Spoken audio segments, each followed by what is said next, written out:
2 new elementary teachers, 1/2 of a high school social studies teacher, and 1 high school guidance counselor. And as we begin to make further comments about the budget, I know the superintendent will speak to those. And I neglected to mention another 1/2 elementary school guidance counselor. These are all enrollment-driven requests.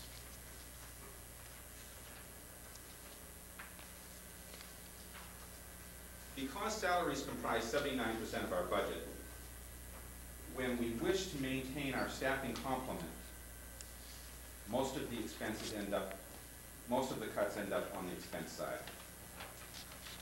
And they have a disproportionate impact.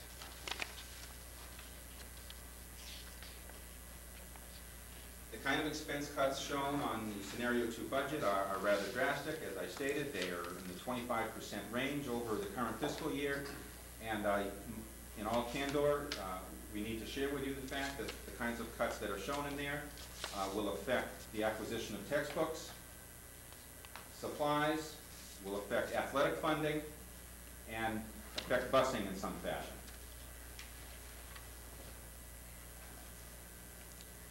So in closing, I think that I've provided a somewhat downbeat presentation to you, but one that is frank and candid.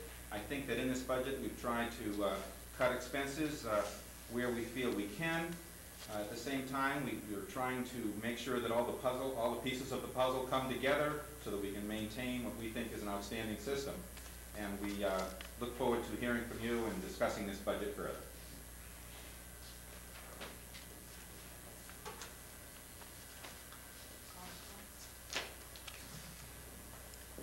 I asked Carl to present that piece so you wouldn't have to hear one voice too long. But just as a quick summation, if you look at the scenarios, what we'd ask you to understand is that while this year the schools were budgeted at the level shown, $100,000 at each elementary, they didn't see that kind of money because of the other pressures we had on the budget this year. It may be, and we won't know until the year is ended, that they didn't actually see as much money in each individual school as they saw last year. So when we set last year as a target, we realized it was too small, but not as small as it seems. We weren't comparing it to this year's budget. We were looking at last year's actuals.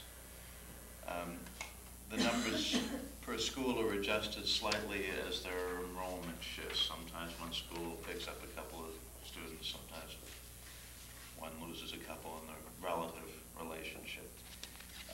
But those relationships are based on anticipated enrollment.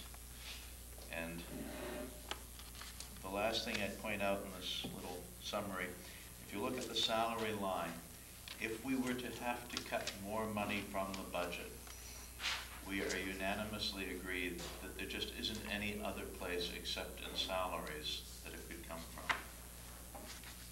The expense budgets have been pared as much as we could possibly pare them. So with that, we would be happy to entertain any questions. It is not a happy picture. This is the picture we have.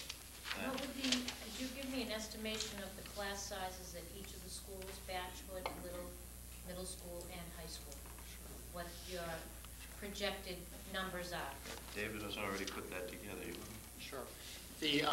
Just to talk a little bit about the staffing requests. When we began the budget development process back in the fall, working with the administrators and department chairs, originally we were looking to not only maintain what we have come to understand are reasonable class sizes in all of our schools, but we're also looking to move forward and keep pace with education reform.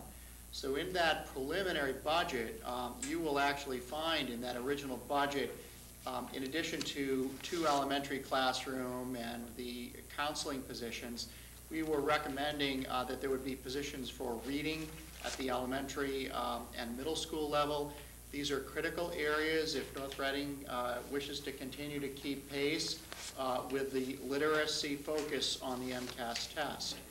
We also included in that preliminary budget staffing in library and media services for our elementary and middle school. Presently, we have one full-time certified librarian who is housed at the high school. So that original budget, preliminary budget, had additional support in the library media area. We also had support, or had requested support, in technology. Currently, we have networks in all of our schools, and we're trying to support over 400 computers. So we had requested a teacher who would focus on the secondary level in the integration of technology. We also had requested in this budget, in order to keep pace with education reform, to begin to implement an elementary world language program. Again, this is consistent with education reform and the curriculum framework, attempting to move ahead. So in addition to teaching positions, we also had a request to move to a full-time health nursing services, so that we'd have a full-time nurse in each of our buildings. This has been a long-standing goal of the school committee. And finally, because of the increasing sizes of our buildings, we had also requested additional custodial support. So I wanted to say that as a preface, because all of those positions were originally part of that preliminary request. The budget that the school committee is recommending at this point has 4 positions. I need to break those down and have you understand very carefully what those positions represent. 2 of those 4 positions represent elementary classroom, 1 at the Batchelder School and 1 at the Hood School.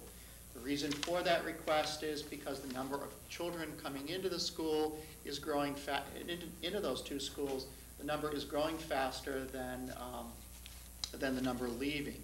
So we have continuing at the Hood School and at the Batchelder School, we're moving very quickly to 4 classrooms per grade, which when you look at the total system, all of our facility plans have been based on a total of 10 classrooms per grade. And we're finding that in many cases we're looking at 11 or 12 classrooms per grade level. So 2 of the 4 positions in this recommended budget would be for the elementary at Batchelder and Hood School. The reason for that is that as superintendent and school committee and administration and staff, we're all very committed to keeping the class sizes at all of our levels to a reasonable level. And it is never more important than in the early elementary grades. So that these staffing levels will maintain classroom sizes at about 21, 22 on the average in our elementary grades. The only way around this would be to, if we were not able to get these 2 elementary positions, would be to combine classrooms.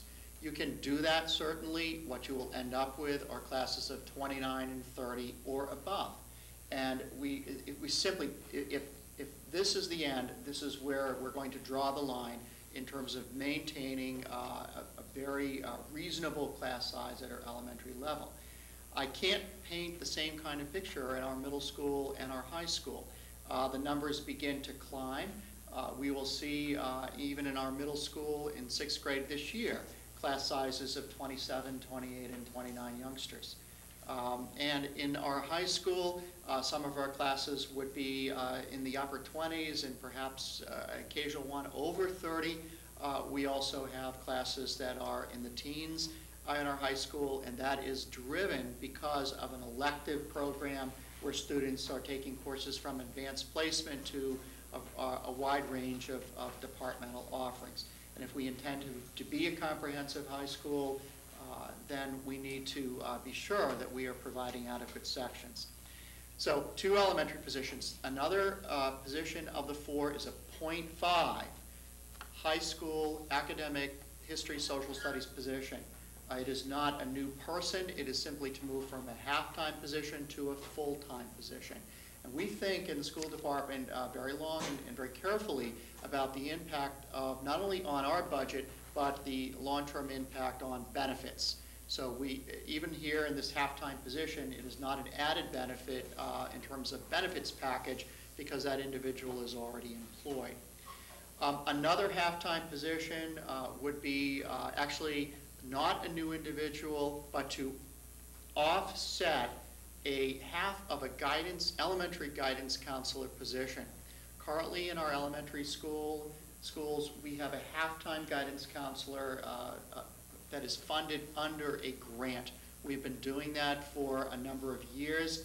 Grants prohibit school departments from actually supplanting what should be a responsibility in the local budget. So we need to move that grant-supported position into the budget. We need to pay for it in our budget. In turn, as a benefit of that, we hope to be able to use that grant money as it's intended to be used, which is to supplement programs. This is the tobacco prevention money that's from the state and the federal drug-free money. We would intend to use that money, the half-time position equivalent, to hire a half-time health education teacher at the high school. So we're using the grant the way it should be used, and we're also paying for a portion of a salary that has been in the grant for a number of years. So that would represent 3.5 positions, 2.5 positions rather, and the final position would be a high school guidance counselor. Presently, we have 2 full-time counselors at the high school. We're looking at a population that's rapidly approaching 600 students. That counselor to student ratio is simply unacceptable and will put the high school in a problematic area as it approaches its high school accreditation coming up in a year. So we're looking to hire a full-time counselor at the high school. So to get back to your question, at the elementary level, to keep those class sizes in the low 20s, I would also point out that some of our classes in kindergarten fall below 20. Number one, that's desirable because of the emphasis on early childhood education. And secondly, we know that in every one of those kindergarten classrooms, there is a percentage of students kindergarten students who are enrolled in full-time, out-of-district, private kindergarten who will be coming back to North Reading when they come in the first grade. So we need to plan for that accordingly. Just one of my questions is at the batch you said you are hiring a teacher. Is there a place for this teacher to go without losing a service, such as music back in the cafeteria, art back in the boiler room, and is in consideration the classroom physical structure at the batch taken into consideration if the numbers have to increase, because the classroom sizes at the batch are substandard currently, and if you have to put more kids in those, I don't know where you're going to put them. Right. They don't have lockers. You're absolutely correct. As you know, the school committee and the school building committee, and working very closely with the Facilities Use Master Planning Committee, affectionately known as FUMP, has come forward with a proposal to build a new elementary school that's driven by these enrollment increases. The classroom sizes at the Batchelder School fall substantially below what is an acceptable size, square footage size.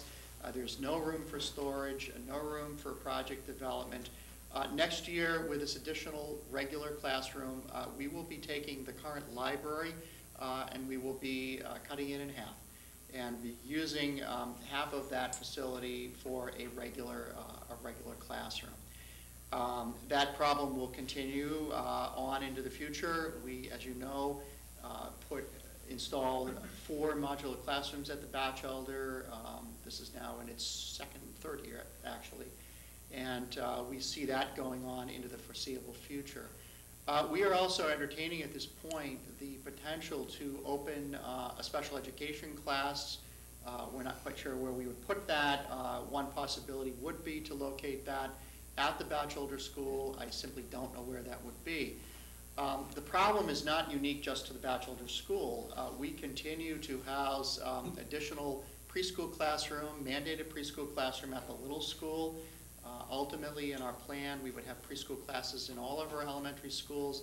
This will put the little school into a maximum capacity for next year, and should there be the need